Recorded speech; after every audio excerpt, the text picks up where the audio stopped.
Hey everyone, welcome to my channel. My name is Latorsha Broadnex, and today I'm going to talk to you about how does it works in a salon when you're working on commission. Okay, so I have my little notes here, so you'll see me looking down because I want to make sure that I give you all the business, give you all the details about what it's like to work in a commission salon. So I'm been in the industry for, I can't even tell you, it's been my whole entire career. And I've had an experience to work in a salon, to do booth rental. So I've got a lot of experience that I can give you for which one kind of may fit with your personality, which one that really doesn't work with your personality. But today we're going to talk about that commission. So the benefits of working in a salon with commission, the benefits are that you're paid a percentage. And if you're a new hairstylist, having some income that comes in is better than having no income that comes in. So that's the benefit of working in a salon that has commission. And then also too, the salon is going to provide for you to have products, to have sometimes I've even seen salons that do tools. I know as a salon manager, I would even do tools. I would always start off with a little starter kit because I understood that stylists were newly started and kind of really don't know what you really need to work with a client, and maybe something you never even experienced, but you may need to have, say it may be a smaller flat iron than what you normally use, or maybe some type of flex rods that you don't have. So in the salon, when you go into a commission salon, generally there's some type of tools that's there that if you don't have it, the salon owner or either the salon that you're working at, they're going to make sure that you have the tools that you need. Another thing that's given is marketing. What I love about the commission salons when it comes to marketing, you're going to find that they do a lot of promotions. Now, there's two ways to divide the two when it comes down to commission salons. You have commission salons that are privately owned by, just say, an individual. It could be an entrepreneur. It could be a stylist that's been behind the chair a long time and she opens up her own salon. So this may be a little bit different for that person because they are an entrepreneur. So they may have their own guidelines that they like to go by. And then you have the other end of the spectrum, which would be places like your JCPenney salons, your Otas, your Smart Styles, your TGFs. With those, there's a little bit more structure that goes on with how they pay for commission. So we're going to talk a little bit about how the two generally pay after we go through the list that I have here. Another thing too is reception. You'll have a receptionist all the time. So that's a key thing because when you're busy and you're just starting off in a salon, it's kind of hard to really manage booking your appointments when you're working on someone's hair. It's kind of hard. So that's like a bonus to have someone that's scheduling your appointments. And also too lets you have a little, have better consistency of your clients and your clients' information. So your clients never leave you without, them having their name and number listed. If you do a color service, that receptionist is writing down the lab work that you've given her so that when they come back, you can do the same exact, color formulation that you want to do on her. And sometimes when you don't have that receptionist, a lot of those things get missed because you're the one that's doing everything when you're working independently by yourself. Okay, the next thing is retail. Retail is another thing. Retail works well when you're working in a commission salon because there's always retail there. So for you to sell what you've used on your client, it becomes a little bit more easier for your client to keep their hairstyle up. And also too, there's a bonus of that you can also receive a commission off of what you sell in retail. And the next thing is that, which is so key important, is that when you work in a commission salon, they do not make money until you make money. So they really work with you to build your clientele. They help you to build your clientele, to follow up with you, to make sure that if it's something that you need help with, or something that you need to work on for is your timing, or what is it that we need to do. There's a lot of surveys that are done sometimes on the clients, so you can know how you can grow in that area. So the goal in the salon is to really help you build your clientele. Now you do have to do your part as a stylist, but for the most part they will start you off with giving you clients to help you build. Vacation. That's another thing that a lot of stylists really don't have. In a commission salon, you accrue time so that you can have a vacation, and your vacation is paid time off.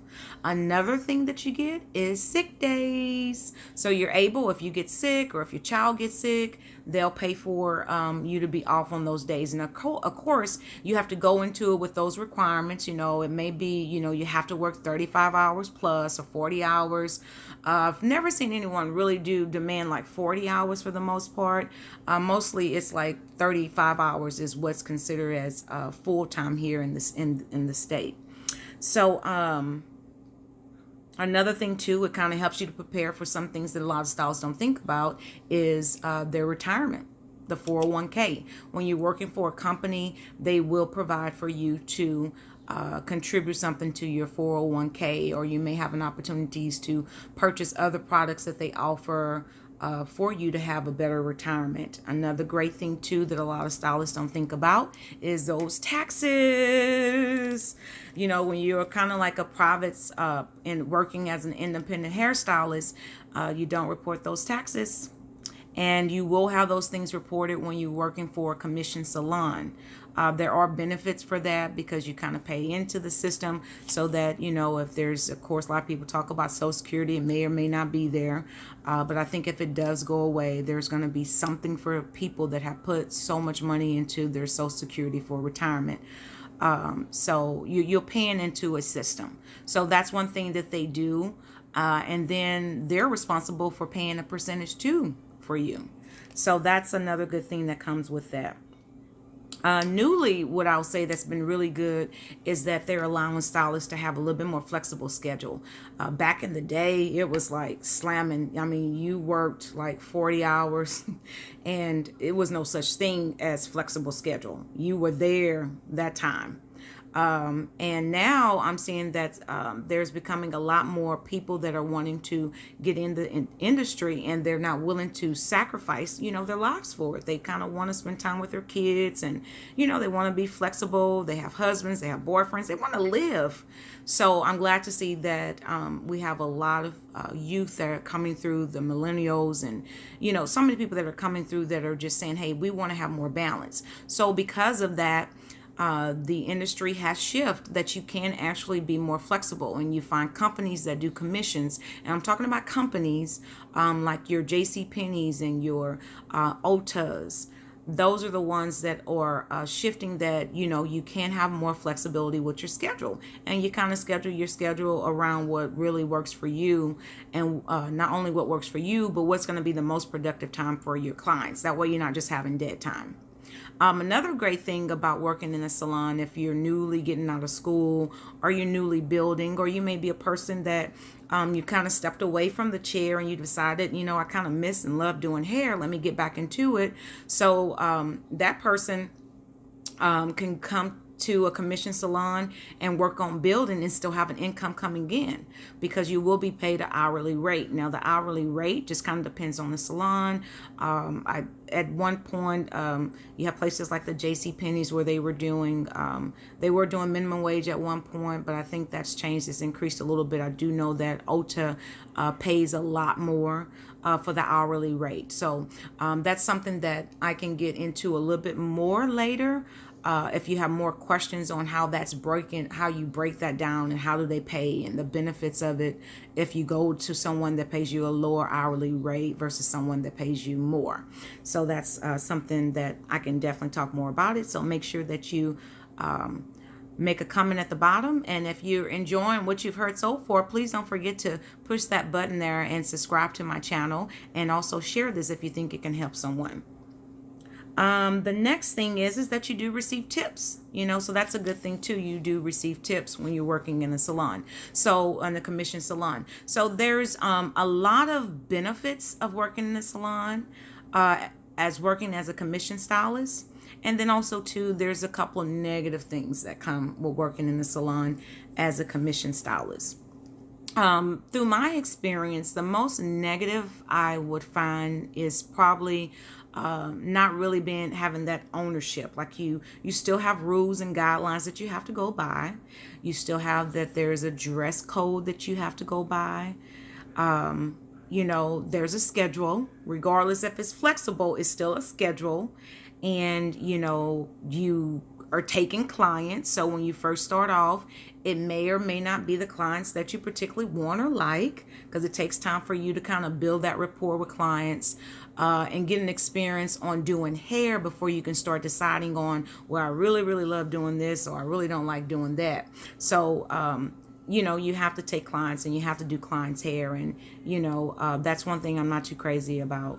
But as far as the commission salon, I think that's probably the only thing, is that, you're really not in 100% control of working and selecting who you want to work on. I really do. I mean, you can refuse a person if that's your choice, but it better be a pretty good reason why you're refusing a client. And if your heart is really into your passion, you won't refuse a client. You just won't. Of course, I've been in the industry for a while, so my values are probably different than many other people. But I go off of what the passion is. And if your passion is really in doing hair, I would advise you to take the approach that I did. I wanted to do everything so I can get as much experience as I could. I started off working.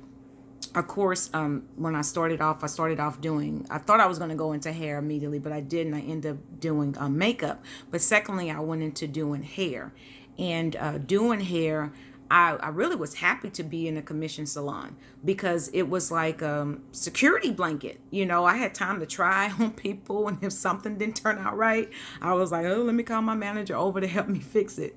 So, that is the joy. It's that security. Another great thing about the commission salon is that you'll receive training. So that's a really good thing. You'll receive training and you get paid when you go to the training, for the most part. And my reference is coming a lot from companies that are corporated, more than the private sectors. Private sectors kind of can do the things that they want to do. So there's benefits, to all of it. It just really depends on who you are. I can't say that any other way. I think that if you're a person and you really want to explore a lot of things while you're learning your first year in the industry, like you're a person that you're okay with, doing a perm. I know most of us run from perms from beauty school. You don't want them, but of course, nobody hardly gets a perm now, just to let you know. But if you're a person that you're fine and you want to jump into doing perms, and you want to do relaxers, you want to do Brazilian blowouts, you want to do highlights, I say that there's more positive things that come with working in a commission salon, because you can explore all of those because they're marketing and they're sending people different things like discounts, rewards, to get them back into the salon. So there's a lot of pros. I say more pros than I would say cons. I've never had a problem with working in a commission salon. I always say too, that's the perfect way, even if you're rebuilding your clientele. Every time I start working behind the chair, and which hasn't been often because I'm a cosmetologist instructor, so I've been an educator for a while, and then I came back behind the chair in 2014 and been a stylist back then, and that was the first thing I did. I went straight back to commission salon. I worked at started off at JCPenney's, and I built my clientele, and when I left, I was able to take a lot of those people with me. So, you just got to figure out what your approach is, what you would like to do. I think more than anything, when you make the decision to work for a commission salon, to be clear on what it is they offer you. So that's what we're going to go over right now. So in a commission salon, if you're deciding what salon you should go to, go in with questions of what it is that they're offering you. Because I know a lot of times you get so excited and you're like, oh my God, they're giving me opportunity to work. But go and ask them what they're offering you. Because if they're a commission salon, there's things that they need to do also to provide services for you. Because in a commission salon, we'll go over to prices now. In a commission salon, you're going to get a percentage of what you make. So that percentage, and I can only give you off of Ulta and JCPenney's, pretty much what they do, and I've kind of had some friends in the industry. I can tell you what they've done as salon owners, but and at JC Penney's and Ulta, very closely. I would say Ulta probably has a higher price point of their services, but most of them, both of them, really do between, I would say, 40 to 50%. And I've even seen some stylists that bring in 100,000. You know, if they're $50 to $100,000 they bring in a year, they're actually on a higher sliding scale where they can get up to the 60%. So, you know, if you're getting 50 to 60% of your service and they're getting their 50%, you know, you need to know what it is they're doing for you for that amount. So, you know, ask questions. You know, do you provide marketing? Will you help me build my clientele? You know, how many clients would you say that I would have an opportunity to be with a week, you know, or a day? And of course, it's always going to be up to you, but you want to know what they're going to present to you. You know, do they offer, you know, a training program?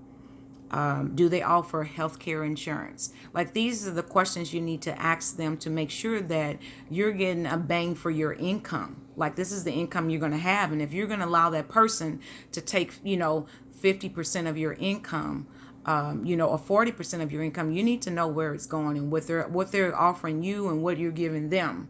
In the private sector, I found in the private sector that, you know, they do a sliding scale also. But I have saw on the private sector that they do pay, you know, I've seen as low as like 30%, you know, and, you know, and like I say, it's not that the 30% is bad. I think that frown that I just did, really came from, you know, not having the best business owners making the best decision for the stylists, and they just like really use them up. So that's why I say, you know, ask them. And if they cannot tell you what they offer, you need to walk away, because it makes no sense to build a clientele there and then leave and go somewhere else, because regardless of how good you are, you always lose clients when you move, because clients are used to, number one, going to one place, and then they get a little nervous and a little finicky sometime when you move. So they may be like, well, maybe she's not the person I'm supposed to be with, you know. So there's different reasons why. Some people just like the environment. I've even witnessed an owner, you know, calling, you know, a stylist clients and telling them, well, you know, no, she was fired, you know, making up stories and stuff like that. So the client loved the salon so much, she stayed with the salon.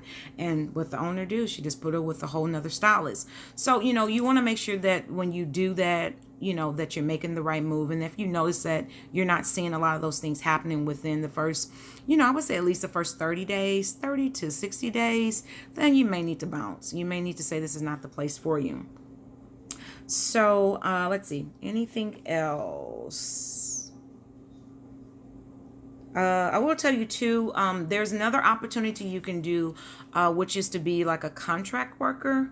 You can be a contract worker as a stylist, where you're working underneath a contract and you're in a salon, and they may like only take like 50 or 60% of your money, and sometimes it may be even less than that.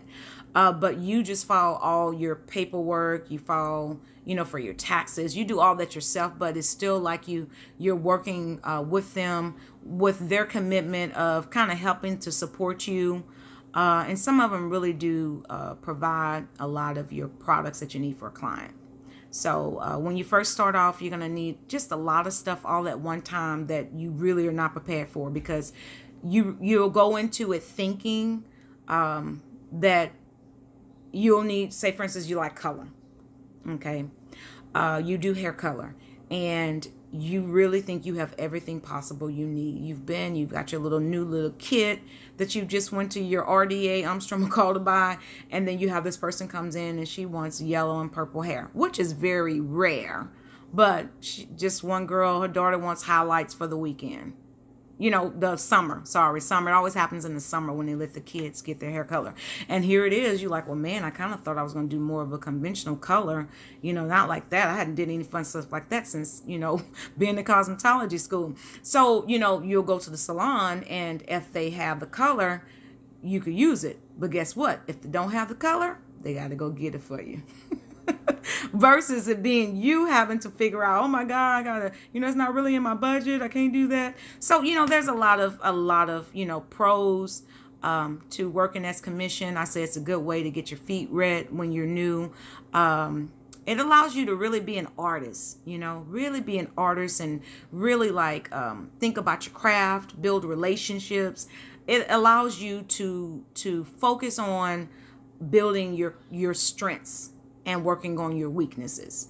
And a lot of times, if you go straight into doing something other than that, a lot of times you kind of get distracted with the business side of it if you become a booth rental entrepreneur. So if you're a newbie, that may be the way to go. I don't know. It's completely up to you. I've seen and I have witnessed and I've mentored students that have went from working, being at the beauty school, building a clientele at the beauty school, and hey, graduated, got their license like 2 to 3 weeks after graduation, was able to set up. They had enough clients to go straight into booth rental. It just depends who you are.